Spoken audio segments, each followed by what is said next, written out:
샬롬. 오늘도 하나님 말씀 앞에 나오신 여러분 환영합니다. 우리 함께 기도하겠습니다. 하나님, 오늘도 우리에게 귀한 말씀 주시니 감사합니다. 이 말씀이 우리의 영혼을 세우게 하여 주시옵소서. 우리가 살아가는 데에 방향이 내 발의 등이 되게 하여 주시옵소서. 그래서 오늘도 세상의 거짓에 속지 아니하고 하나님의 자녀답게 명예롭게 살아갈 수 있는 우리가 될 수 있도록 이 시간에 역사하여 주옵소서. 예수님의 이름으로 기도했습니다. 아멘. 오늘 함께 살펴볼 말씀 출애굽기 9장 13절에서 26절 함께 살펴보도록 하겠습니다. 오늘 7번째 재앙, 우박 재앙이 시작이 됩니다. 첫 번째부터 6번째까지와 다른 점들이 또 등장을 해요. 이제까지는 이 땅에서 현상이 나타나거나 재앙이 시작이 됐다면 7번째부터는 하늘을 배경으로 시작이 됩니다. 우주적인 스케일로 재앙이 시작이 되는 것이죠. 하늘에서 우박이 떨어지는 재앙입니다. 그리고 또 8번째는 메뚜기 재앙인데 하늘에서 강한 동풍이 일어나서 메뚜기가 오는 재앙이에요. 9번째는 하늘이 온통 컴컴해지는 재앙이에요. 땅에서 시작되는 재앙은 처음에는 요술사들이 따라하기도 했어요. 조금 더 강해지니 따라하지는 못했지만 그래도 애굽 사람들은 아직까지는 어쩌다가 일어난 일 아닐까라고 치부하기도 했어요. 20절 한번 보죠. 바로의 신하 중에 여호와의 말씀을 두려워하는 자들은 그 종들과 가축을 집으로 피하여 들였으나 여호와의 말씀을 마음에 두지 아니한 사람은 그의 종들과 가축들을 들에 그대로 두었더라. 지금 이 우박 재앙이 일어날 때의 반응인데 그 전까지는 어땠다라는 거예요.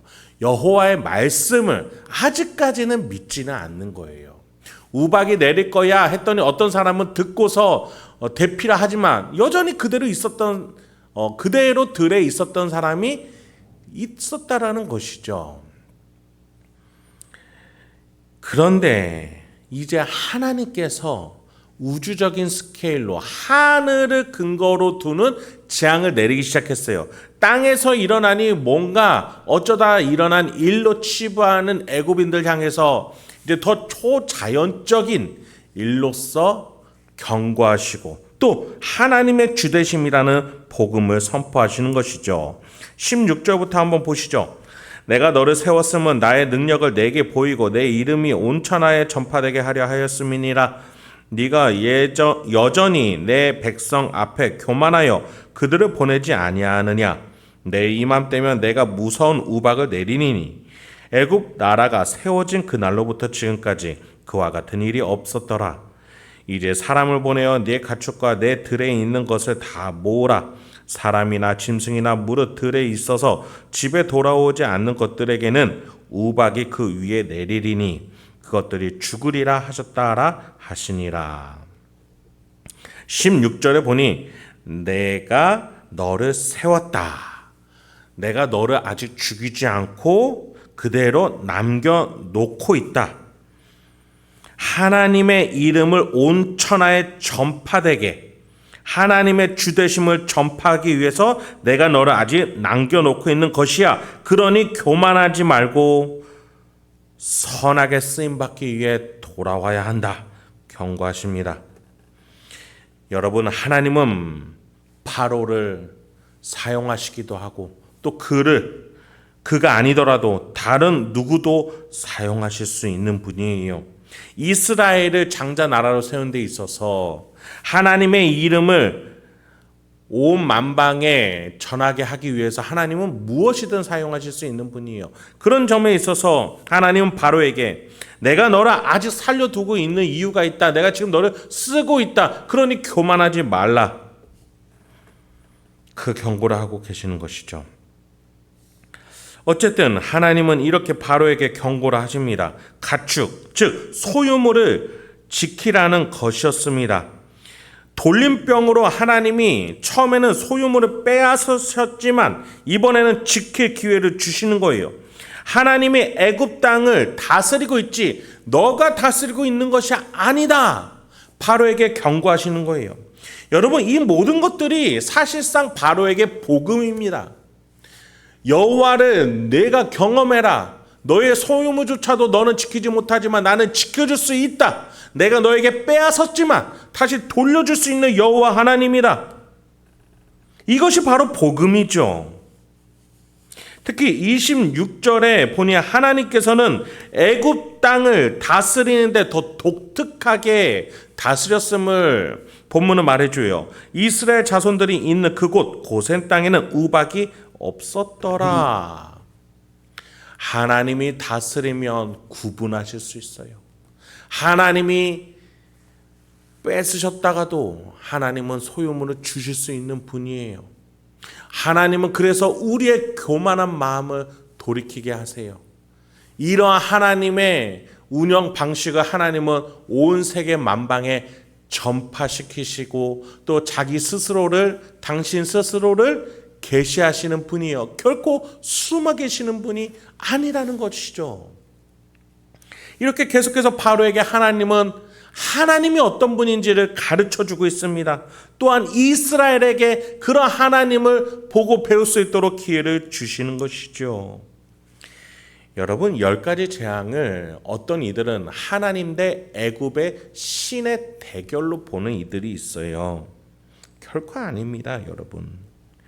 지금 이것은 허황되고 허망한 망상 가운데 세워진 모래밭에 세워진 대제국 애굽이 얼마나 허망하게 모래밭에서 강수가 들이치면은 얼마나 쉽게 무너질 수 있는지, 하나님 말씀이라는 반석 위에 세워야만 하는지에 대해서 하나님이 복음을 말씀을 선포해 주시는 그러한 관계지 절대 1대1의 대결 구도로 이루어진 이야기가 아닙니다. 이런 하나님의 경고 속에서 인간은 복음을 받아들여야만 한다라는 이야기로 우리는 교훈을 얻어야 해요. 이스라엘에게나 애굽에게나 그 복음 앞에서 어떠한 인간의 반응이 옳은 것인가를 우리에게 가르쳐주고 있는 것이죠. 본문으로 돌아옵니다. 22절입니다. 여호와께서 모세에게 이르시되 너는 하늘을 향하여 손을 들어 애굽 전국의 우박이 애굽 땅에 사람과 짐승과 밭의 모든 채소에 내리게 하라. 모세가 하늘을 향하여 지팡이를 들매 여호와께서 우레소리와 우박을 보내시고 풀을 내려 땅에 달리게 하시니라. 여호와께서 우박을 애굽 땅에 내리심에 우박이 내림과 불덩이가 우박에 섞여 내림이 심히 맹렬하니 나라가 생긴 그때로부터 애굽 땅에는 그와 같은 일이 없었더라. 우박이 애굽 온 땅에서 사람과 짐승을 막론하고 밭에 있는 모든 것을 쳤으며 우박이 또 밭에 모든 채소를 치고 들의 모든 나무를 꺾었으되. 우리가 단순한 우박 재앙이라고 알고 있는 이 재앙이 조금만 자세히 보면은 복합적인 우주쇼처럼 보이기도 합니다. 나무를 꺾을 만한 큰 우박이 내려요. 동시에 천둥, 번개, 낙뢰가 함께 칩니다. 24절 보니 우박이 그냥 우박이 아니라 불을 동반해서 내려옵니다. 마치 소행성이 대기권을 뚫고 오면서 산소와 결합해 열이 생기고 불이 생기고 연기가 생기는 것처럼 보이기도 해요. 이러한 우박 수천, 수만 개가 불을 가지고 애굽 땅에 내리기 시작한 거예요. 하늘에 천둥 번개가 칩니다. 수만 개의 우박이 불을 가지고 떨어지기 시작합니다. 나무가 우박에 맞으여 나무가 쓰러지고 동물과 사람이 맞아 죽기 시작합니다. 여러분, 이전의 재앙과는 스케일 자체가 다른 우주적인 규모의 재앙이 7번째 재앙부터 시작이 된 거예요. 애굽의 요술사들이 도저히 따라하고 싶어도 근처도 갈 수 없는 스케일이죠. 복구와 문제는 당연히 할 수도 없습니다. 25절에 보니 밭에 있는 작물들이 우박에 맞아 훼손을 당합니다. 먹을 것이 없어지기 시작해요. 그럼에도 불구하고 21절에 여호와의 말씀을 마음에 두지 않은 사람들은 우박 재앙을 그대로 몸에 맞게 됩니다. 애초에 선택된 이스라엘에게는 우박조차도 내리지 않았었죠. 더 나아가 우박은 내리지만 여호와의 말씀을 들은 애굽인들은 자신의 생명과 소유권을 지킬 수 있게 되었습니다. 이제는 애굽과 이스라엘이라는 구분이 아니라 여호와의 말씀을 들은 자와 그렇지 않은 자, 지금 여호와의 말씀을 들은 이스라엘 애굽인들과 하나님께 선택받은 이스라엘 백성들은 우박 재앙을 피할 수 있게 된 거예요. 더 경계선이 명확해졌습니다. 이스라엘과 애굽이 아니라 하나님 말씀을 듣는 자와 그렇지 않은 자.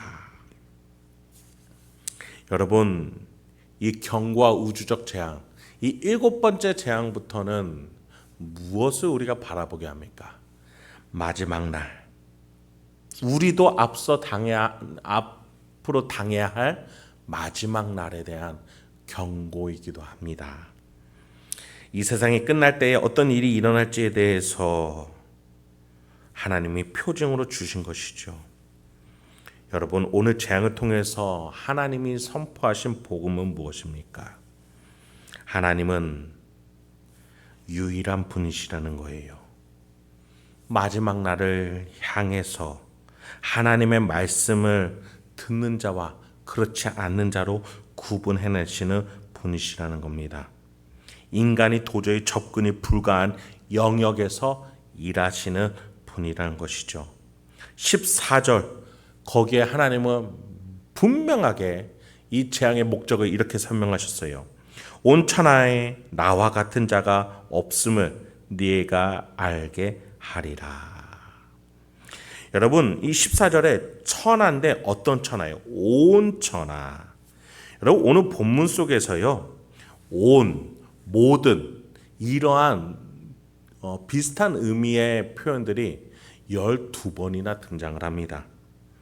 오늘 구절이 10개 조금 넘는 구절인데 이 표현이 12번이나 등장한다. 모든 재앙, 온 천하, 모든 것, 모든 사람, 모든 땅, 모든 채소, 온 땅, 모든 나무, 이렇게 모든 것, 온갖 것을 다루고 있다는 건 뭐예요? 마지막 날 종말에 모든 것들을 판단하시는 유일한 하나님 여호와를 우리가 믿고 따라야 된다는 거예요. 그분의 말씀에 우리는 반응할 줄 알아야 된다는 거예요. 마지막 날을 고할 수 있는 분의 말을 들어야지 마지막까지, 아니 지금 당장 눈앞에 있는 일조차도 책임지도 못하는 거짓말에 속지 말아야 된다는 겁니다. 여러분, 인간이 얼마나 제한적입니까?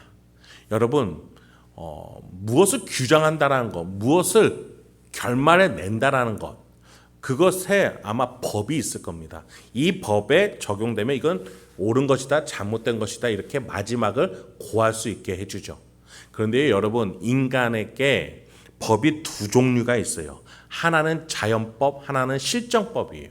실정법은 뭐예요? 인간이 이럴 땐 이렇게 해야 됩니다, 이럴 땐 이렇게 해야 됩니다 라고 말하는 일정한 방향과 최소한의 선을 규정해 놓은 거예요. 그 실정법이라고 해요. 횡단보도를 이럴 때 건너야 됩니다, 이럴 때 건너면 안 됩니다, 이런 것들을 말하는 것이죠. 그러면 그 외의 것은요? 여러분, 이 실정법은요, 최소한의 것만 말한 거예요. 인간의 행동 하나하나를 규범할 수 없고 정의할 수 없기 때문에 최소한의 것만 해놓은 게 법이에요. 나머지는 자연법, 인간의 양심에 맡기고 있는 거예요. 인간은 그래서 이렇게 실정법에서 보는 바와 같이 제한된 사고와 관념 속에서밖에는 다를 수가 없어요. 인간의 모든 행동들에 비하면은 다를 수가 없는 거죠. 누가 다스릴 수 있는 거예요? 우리의 행동 하나하나를, 우리의 생각과 마음조차도 끝내고 해석하고 다루실 수 있는 종말의 주인은 누구라는 겁니까? 바로 여호와 하나님이시라는 거예요. 온 천하에 하나님 같은 분이 없음을, 나와 같은 자가 없음을 내가 알게 하리라. 그것을 위해서 오늘 이 우박 재앙을 주셨다라는 거예요. 여호와의 말씀을 듣는 자와 그렇지 않는 자로 이 세상은 끝난다라는 것이죠. 여러분, 우리의 인생의 마지막 날도 그 하나님의 말씀에 달려 있음을 우리가 기억해야겠습니다. 여러분은 오늘 무엇을 향해, 어디를 향해 달려나가고 계세요? 혹시 지금 내 눈앞에 있는 그 목표가 이루어지면 내가 모든 것을 다 이룬 것이다 라는 환상에 빠져 계시지 않습니까? 내가 이 정도 위치만 오르면 내 인생의 모든 의미를 다 이루는 것이야 라는 욕망에 끌려다니고 계시지는 않으십니까?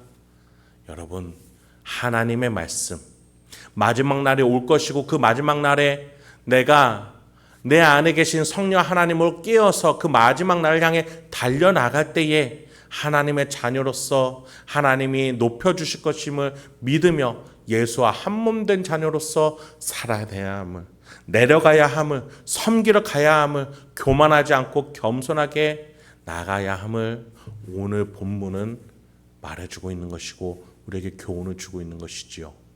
오늘도 이 복음 앞에서, 하나님 앞에서 살아갈 수 있는 저와 여러분이 되게 소망합니다. 함께 기도하겠습니다. 하나님, 오늘도 우리에게 귀한 말씀 주시니 감사합니다. 주와 같은 분이 없습니다. 우리에게 마지막을 해석해주고 끝을 고할 수 있는 분은 오로지 하나님뿐이십니다. 주여, 우리가 하나님의 말씀을 듣고 오늘도 하나님이 우리에게 해주신 그 말씀들, 우리를 사랑하시고 구원하셨으며 우리를 창조하시고 마지막까지 책임지시며 예수 그리스도의 보혈로 우리의 영혼을 책임지고 계시고 성령 하나님의 내주하심으로써 우리와 동행하고 고아처럼 버려두지 않겠다라고 하신 그 말씀, 하신 일들을 기억하며 오늘도 우리 하나님과 동행하며 하나님을 향해 나아갈 수 있는 우리가 되게 하여 주시옵소서. 예수님의 이름으로 기도했습니다. 아멘.